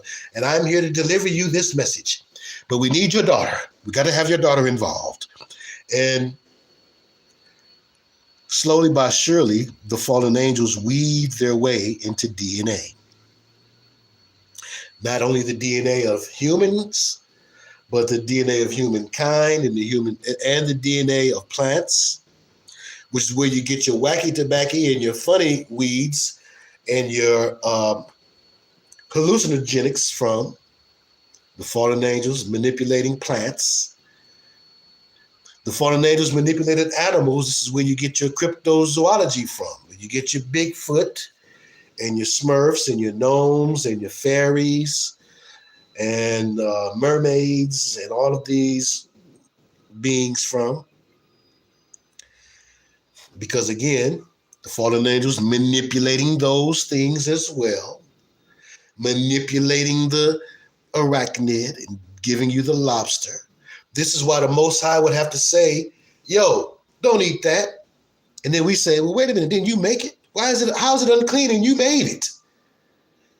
Again, some things just couldn't be explained to you in Sunday school. So it's because the fallen angels dirtied up some of creation. That's right, the Orishas of the Yoruba, which the Catholics borrowed and turned them into the saints of Catholicism. All the fallen angels. And the fallen angels need host bodies. But they're big bosses, big dogs. They're not going to walk around in the likes of me or you. They want to walk around in the likes of Kamala's skin. They want to put on some of that dandada. So this is where we are. And what a time in history. What a time in history. Yes, ayahuasca, salvia, which I saw something on salvia. Something opened up. I saw something, went somewhere I wasn't supposed to be. And as a matter of fact, I was in a high priest circle at the time with some other goofy goober friends of mine. We were all goofy goobers, of course, to do that and try that. And everybody told their experience off this salvia. But yes, the fallen angels, they put those things together in order to give man aids to help man? No. To give man aids that would help the fallen angels enter into their vessels more easily. Practices like yoga, and just the ayahuasca, the peyote, mushroom caps, the Amanita muscaria,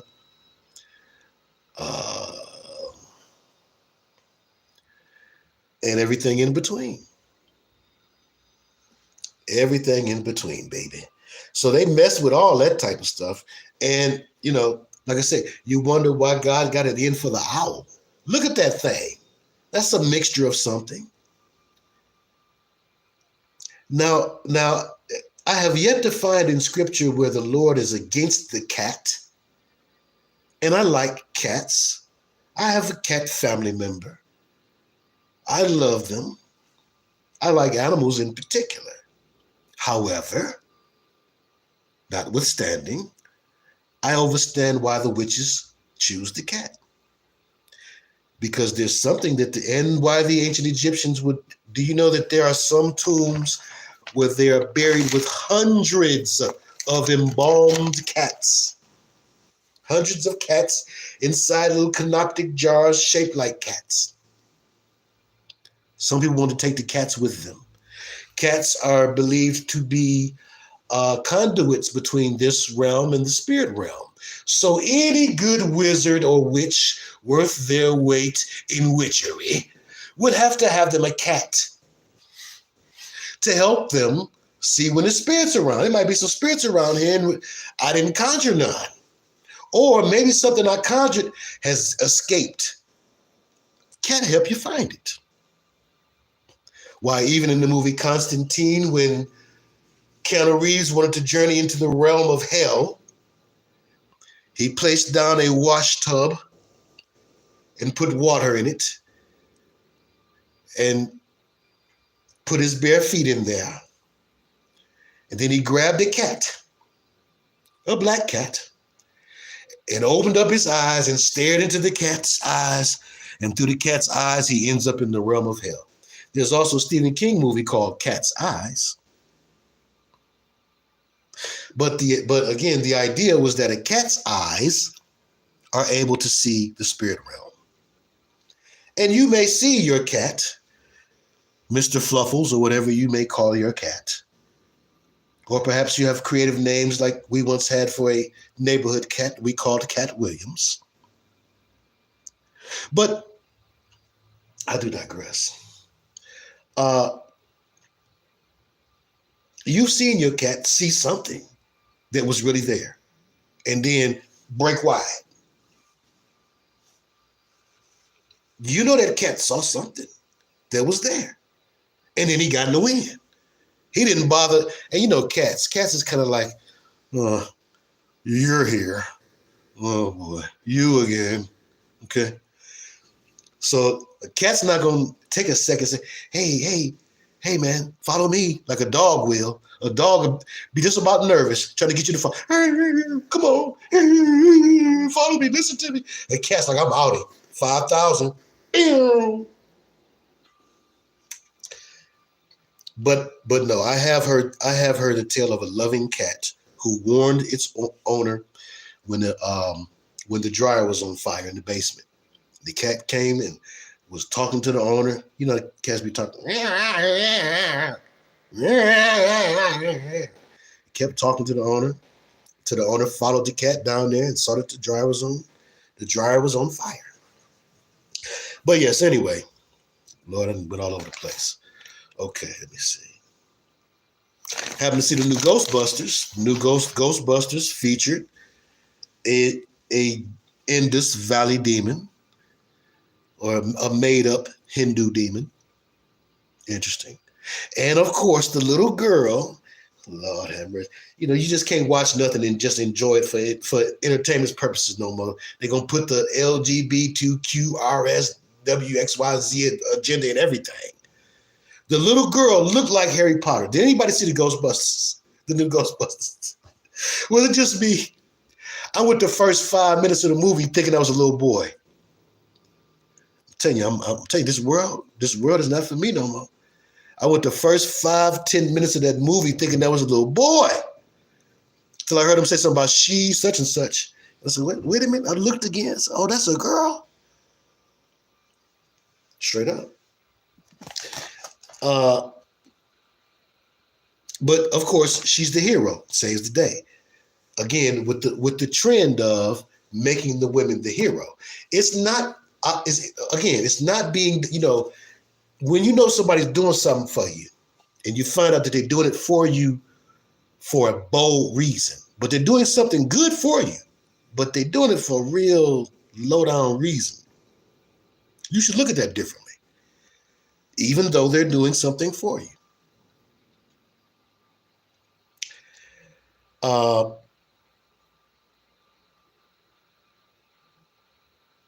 mean, that's just the way I am.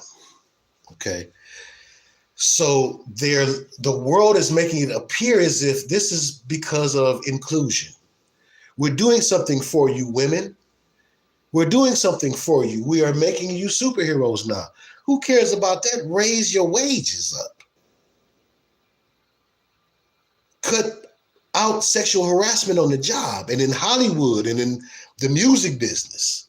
If you really want to make things fair for women, don't put them in tights and throw a masquerade mask on them and call them a superhero and say, see, this is inclusion for girls. I think that's kind of cheap.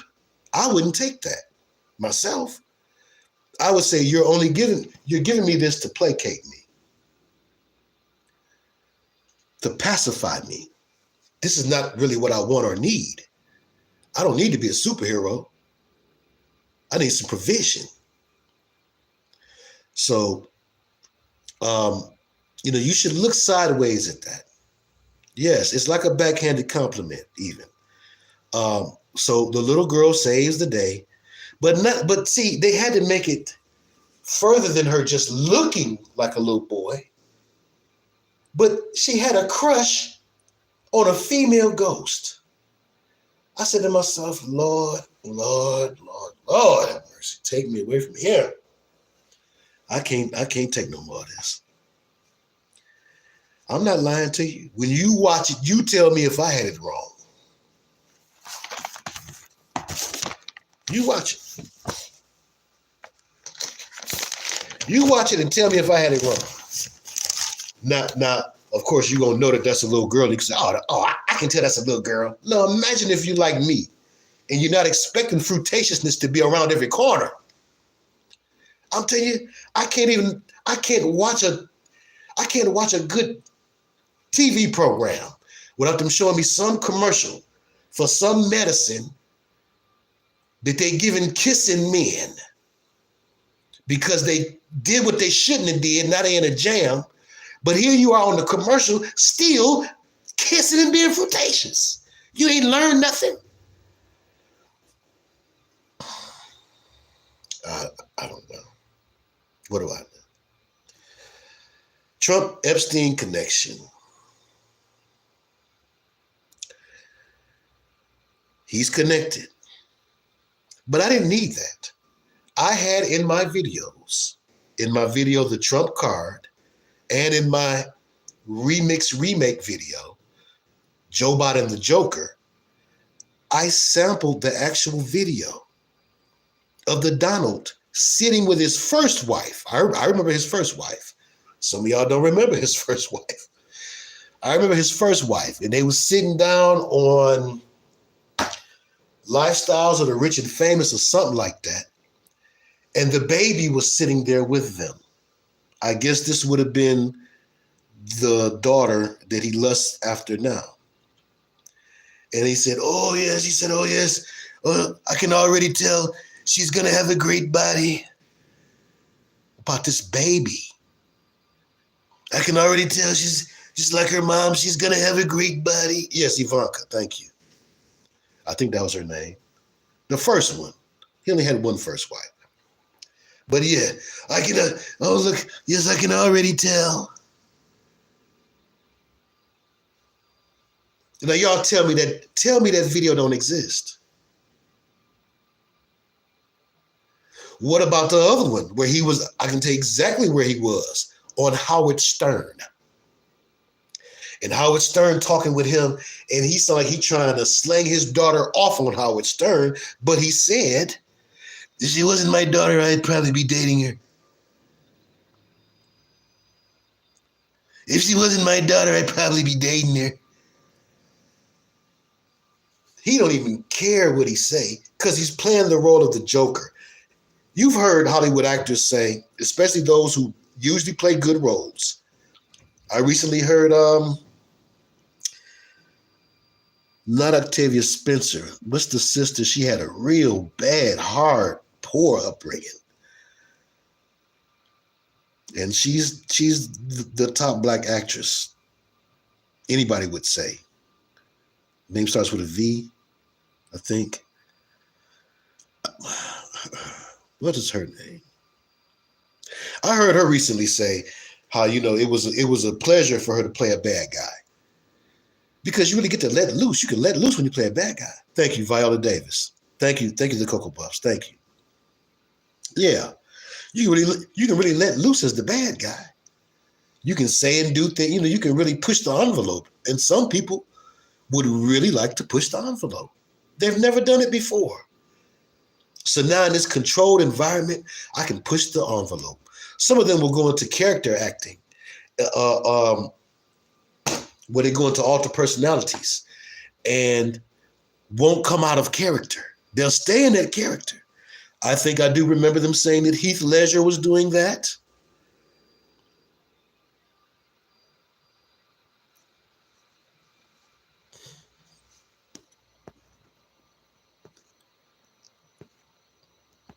And I usually don't let stragglers into the live stream. Ain't no sense in doing it. But anybody that you see just trying to entertain themselves off of other people's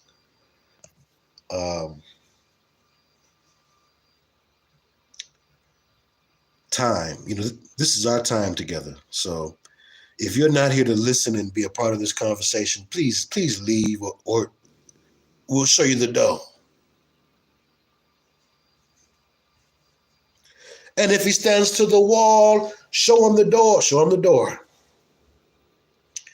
So yeah, it's just, I lost my train of thought. Yes, right, okay. To play a bad guy role. So so Donald Trump is going over the top, playing this bad guy role of the Joker. What is the Joker's thing? Creating anarchy, causing anarchy. Now, this is what's likely to happen. Kamala and Big Mike get into office. They win. When Trump loses, if Trump loses, Trump is going to raise hell in the name of Christianity. Listen to me. Trump is going to raise hell in the name of Christianity. Oh, my Christian base, we're not going to let them steal this election again. We're not going to let it happen a second time. No, not again. Never again. Like the Holocaust survivors say, never again. Never again. That's what's going to happen, right? Then it's going to be cause for, they will set up a couple of shooters.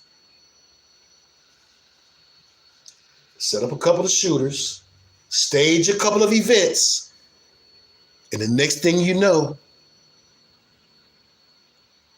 all Christians will be looked at the way that Muslims were looked at September 11th. Do you understand? Do you understand?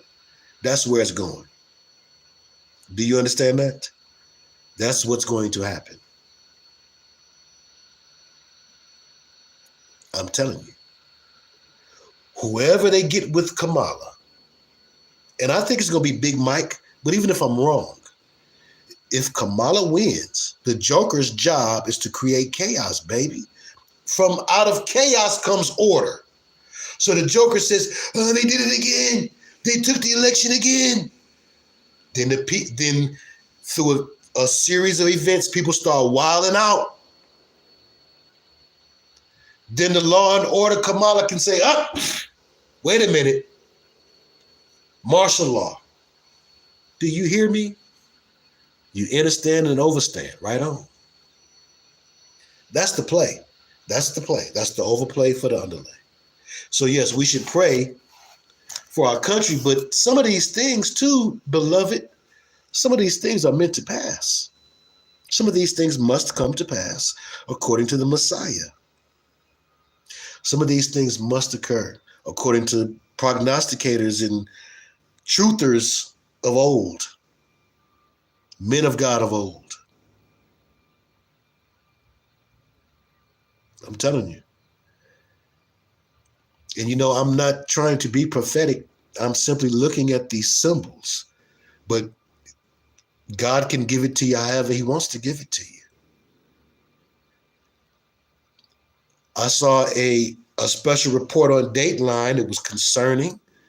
I said, why is Dateline worried about this? Dateline was talking about the surge in people prepping for doomsday preppers.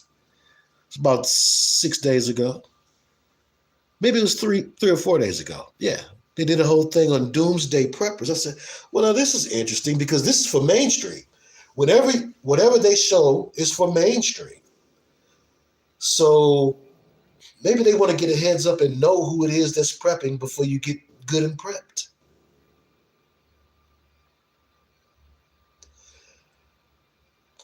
And I'm just going to say that there's certain things as a believing truther you should have in your home, just in case it goes down. Certain things you should have. Certain things you should have.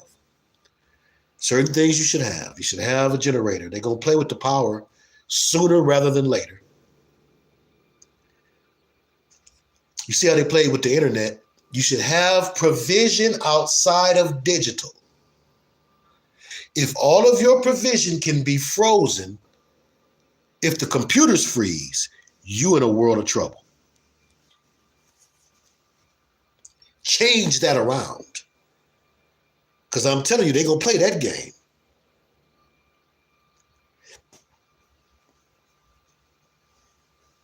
That's okay. Y'all ain't got to be looking at me. Camera lens can stay greasy. I don't want them to use their biometrics and check out my face in 2024. As long as you can hear me good, you can hear me good. That's all that matters. I'm glad it's blurry. So yeah, you need to be able to, you should have certain things because they're going to play with you. I'm telling you. They're going to play with you. A generator is a good thing to have. Yes, of course. Generators take gasoline. There's ways that people keep gasoline, although I know there's no safe way. They say you can store it. But talk to some elders. People have done it. There's ways to do it. But so you know, what the Olympics told me, they tell us the same thing every 4 years. We hate Christians and Christ. We're Luciferian, and this is a celebration of the world. Olympus was a competition between humans to please the gods of Mount Olympus. That's what the Olympics was. I just look like this. That's what the Olympics was. The Olympics was men pleasing the gods of Mount Olympus. So we're talking about gods of Mount Olympus, we're talking about the fallen angels. So if we're talking about the fallen angels, then this is a celebration. The world sending its best athletes to compete for their entertainment, for their pleasure. So that's why you have to have these blasphemous displays. It's not even for us. This is for the elite. The elite, the real human traffickers, okay? And it's interesting that this symbolism that they gave us, they always give us anti-Christian symbolism, but the symbolism that they gave us was of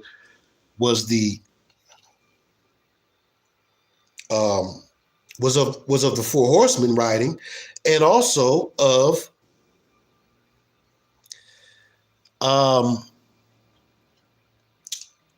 gods of lowered inhibition, gods of sex and overeating and drinking and things of that nature, that whole mockery of the Last Supper thing. That was all about liberty, the torch, do what you want to do. The Crowleyan mindset, do what thou wilt. And that is the Huxleyan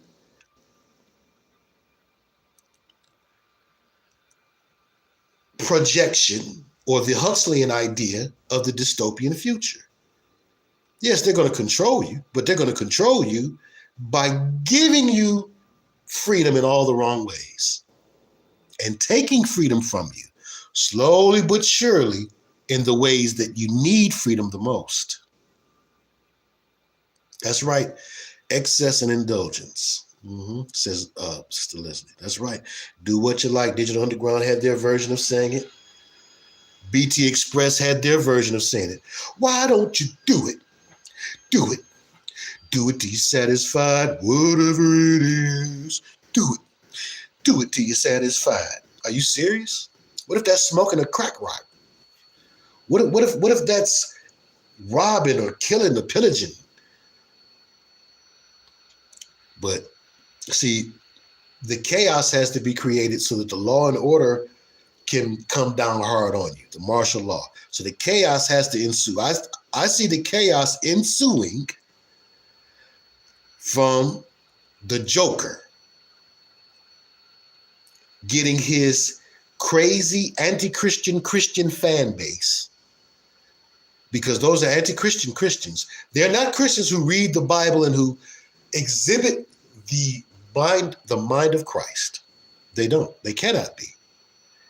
They've been duped into emotionalism or racism, nationalism, some kind of ism schism, because they're not thinking with their rational minds. And that's just who you can get to go crazy for you if you lose. That group. Then that will give reason, problem, reaction, solution for the liberal left to come along and say, wait a minute, we can't let these Christians be out here loose, running wild and acting loose and crazy and chaotic. What are they talking about? What message boards are they on? What YouTube channels are they on? Where are they at? They might be conspiring against Kamala just like Trump and them were doing. That's what's about to happen. That's what's about to happen. And a whole lot of people have been talking about the basketball team, the Olympic basketball team, and how they didn't pick Jaylen Brown. And my understanding is because he was against Nike's manipulation of things, and Nike just happens to fall in line with this Queen Mother Goddess stuff. I'm telling you, this Queen Mother Goddess stuff, it's tough. It's tough.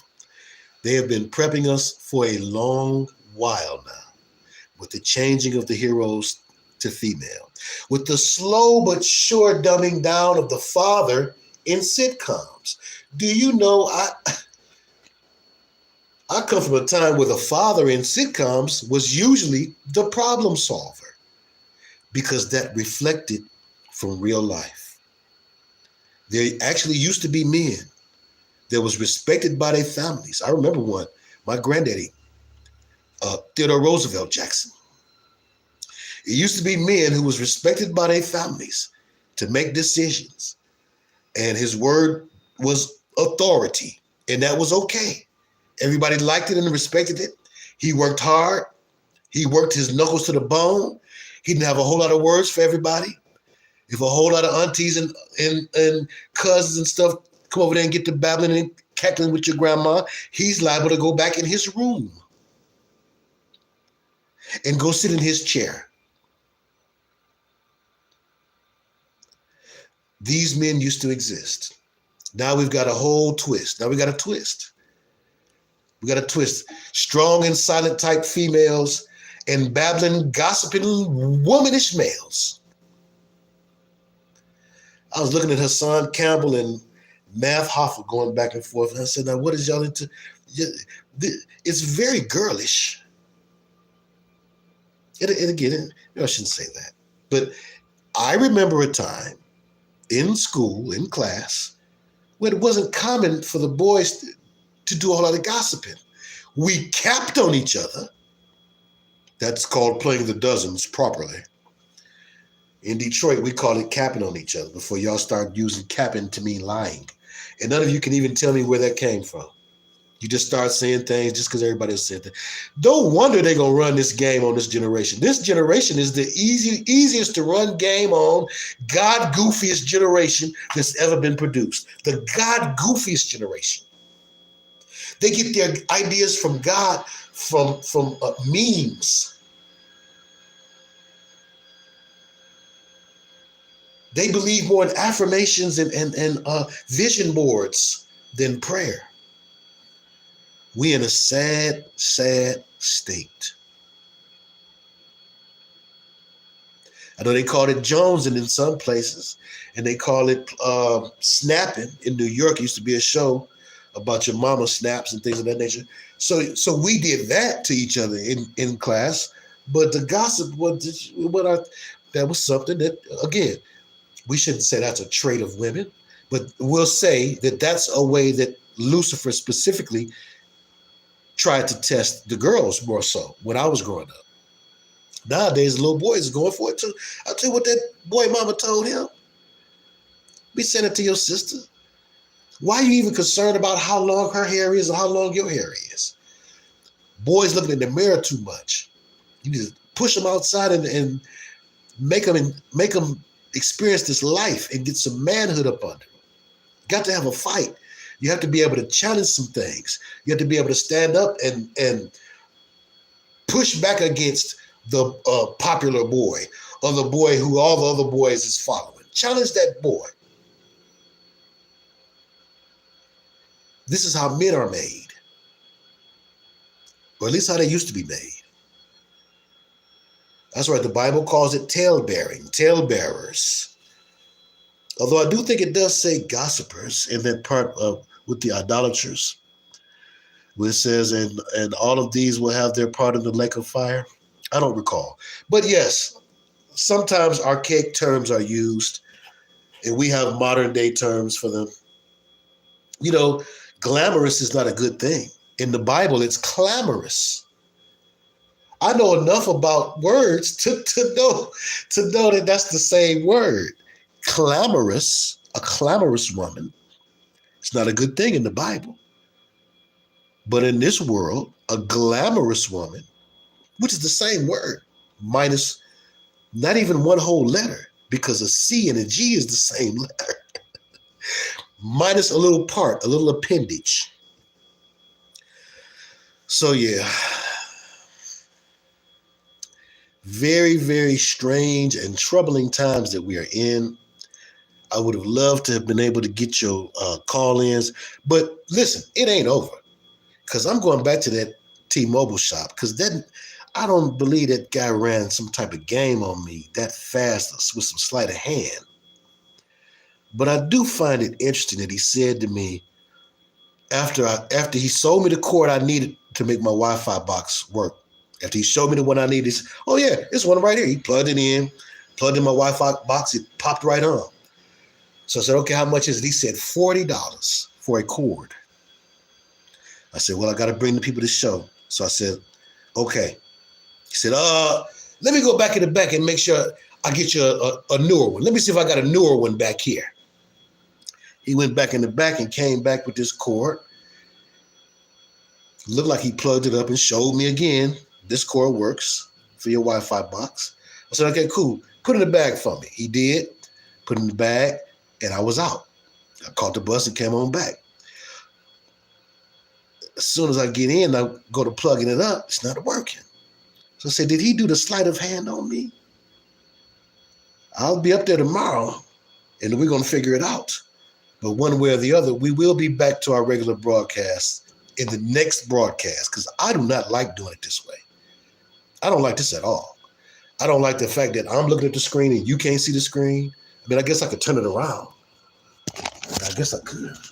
But that ain't no fun. Who wants to do that? I don't want to do that. And I don't like this. I don't like doing it like this. I feel like I'm about to take a school picture or something every time before I get ready to go in. Let me make sure I ain't got no boogies hanging out my nose. I don't want to do this. It's not about me. It's not about looking at me. Nope, I'm going to leave the cam just like it is, as long as you can hear me. What you got to see me for? Good. Good, let it be blurry. So the biometrics don't have a good modern day reading of my face. I'll say it again for the folks in the back.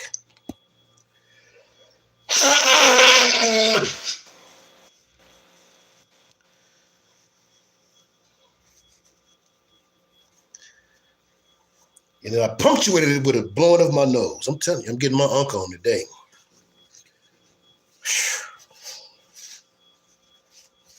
Well, I'm trying to tell you.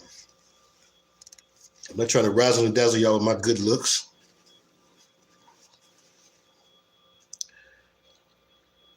So anyway,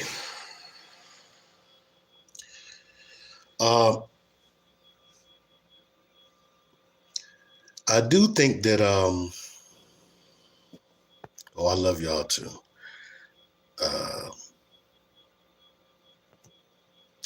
I do think that that we got to the brass tacks and the bottom line on this, right? Pretty much.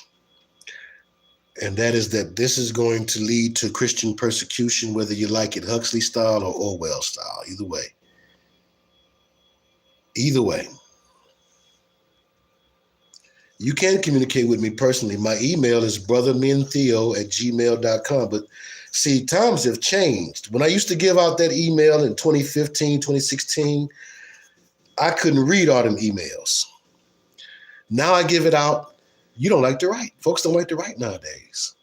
If you don't mind writing it, I don't mind reading it. I like to write, personally. So you got to step into my world if you want to communicate with me. I don't like to sit up with no phone pinned to my ear. I don't. So, got my ways. brothermintheo@gmail.com. Brother, BROTHER, men, MIN, short for minister, Theo, THEO, short for Theodore. Yeah, people get to identify with a candidate as if that has anything to do with anything. That has nothing to do with nothing. Identifying with them. What good job are they going to do? First of all, I've seen this play too many times. They always lie about what they're going to do. I don't care who it is. Clinton lied about what he was going to do. Bush lied about what he was going to do. Obama lied about what he was going to do. Trump lied about what he was going to do. Biden lied about what he's going to do. Kamala going to lie about what she's going to do. I mean, when do we get the pattern?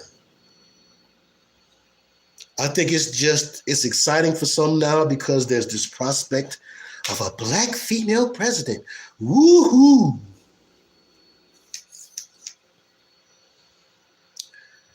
The leader of the Luciferian free world. Or rather, the figurehead, the spokesperson. Yes, the spokesperson for the Luciferian superpower. The spokesperson, that's what you're going to be. The spokesperson for the Luciferian superpower. You're going to be proud it's going to be a black one. Finally, we get to have a black Luciferian spokesperson. I'm tired of white people getting to speak for Lucifer all the time. We never get to have any fun. Now we've got somebody to represent Lucifer too. It's going in the history books. Yay! Yay, Kamala! Whoopee! Finally, we get to represent Lucifer too. Yay! Whoopee! She went to Howard. Oh boy! The black Yale. That means it's Boule as hell. Oh boy! Yeah! Whoopee! Whoopoo! Yeah! She didn't sleep her way to the top. Don't you guys say that. You white males, you shouldn't say that. You can't say that about her. You're shaming her. You just said it because she's a black woman. Blah, blah, blah, blah, blah, blah, blah, blah, blah. Well, I'm a black male and I'm going to say it. She slept her way to the top. And she ain't the only one to do it. The Donald probably did too. Ooh.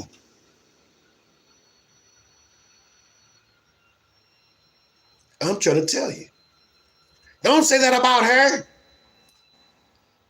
Not her. She's got too many accolades. She's an AKA. No way she slept her way to the top. Wink.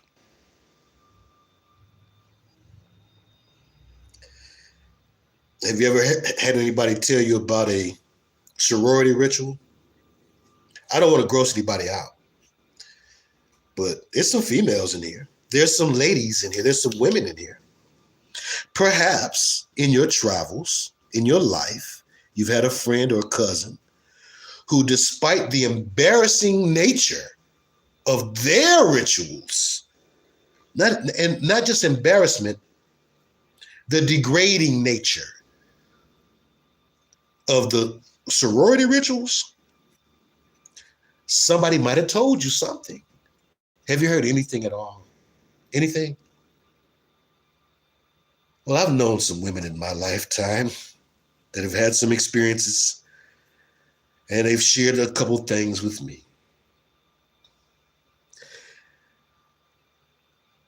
some nasty stuff goes down, okay? Which again, when you pledge allegiance to the Greek frats especially, you are pledging allegiance to one, if not more, of the Greek gods or goddesses in the case of the sorors, of course. And they pledge allegiance to Athena, Minerva, and all of that.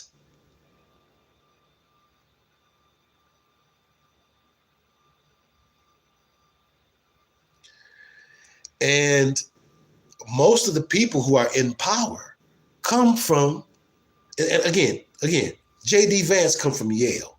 Kamala come from Howard. And this is just vice president status stuff. Trump went to Wharton. These is top notch.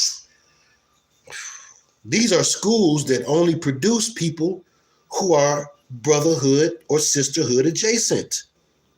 The devil, the Luciferian objective remains intact because no one ever tests or questions the brotherhoods and the sisterhoods of this world, and certainly not the Freemasons.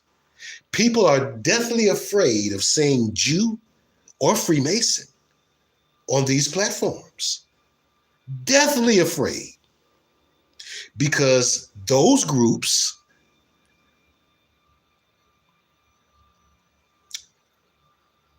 keep their power by keeping people quiet about those groups.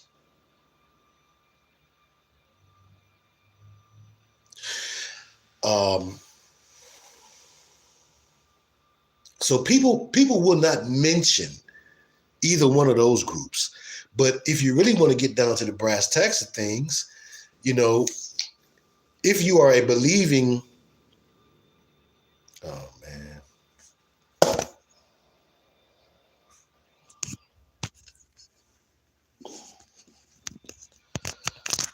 Phone cut off on me.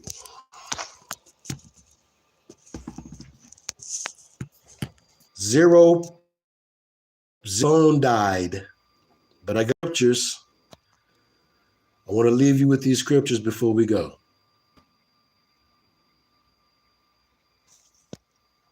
Okay. Having some technical difficulties. Phone died. The phone died, but hold tight.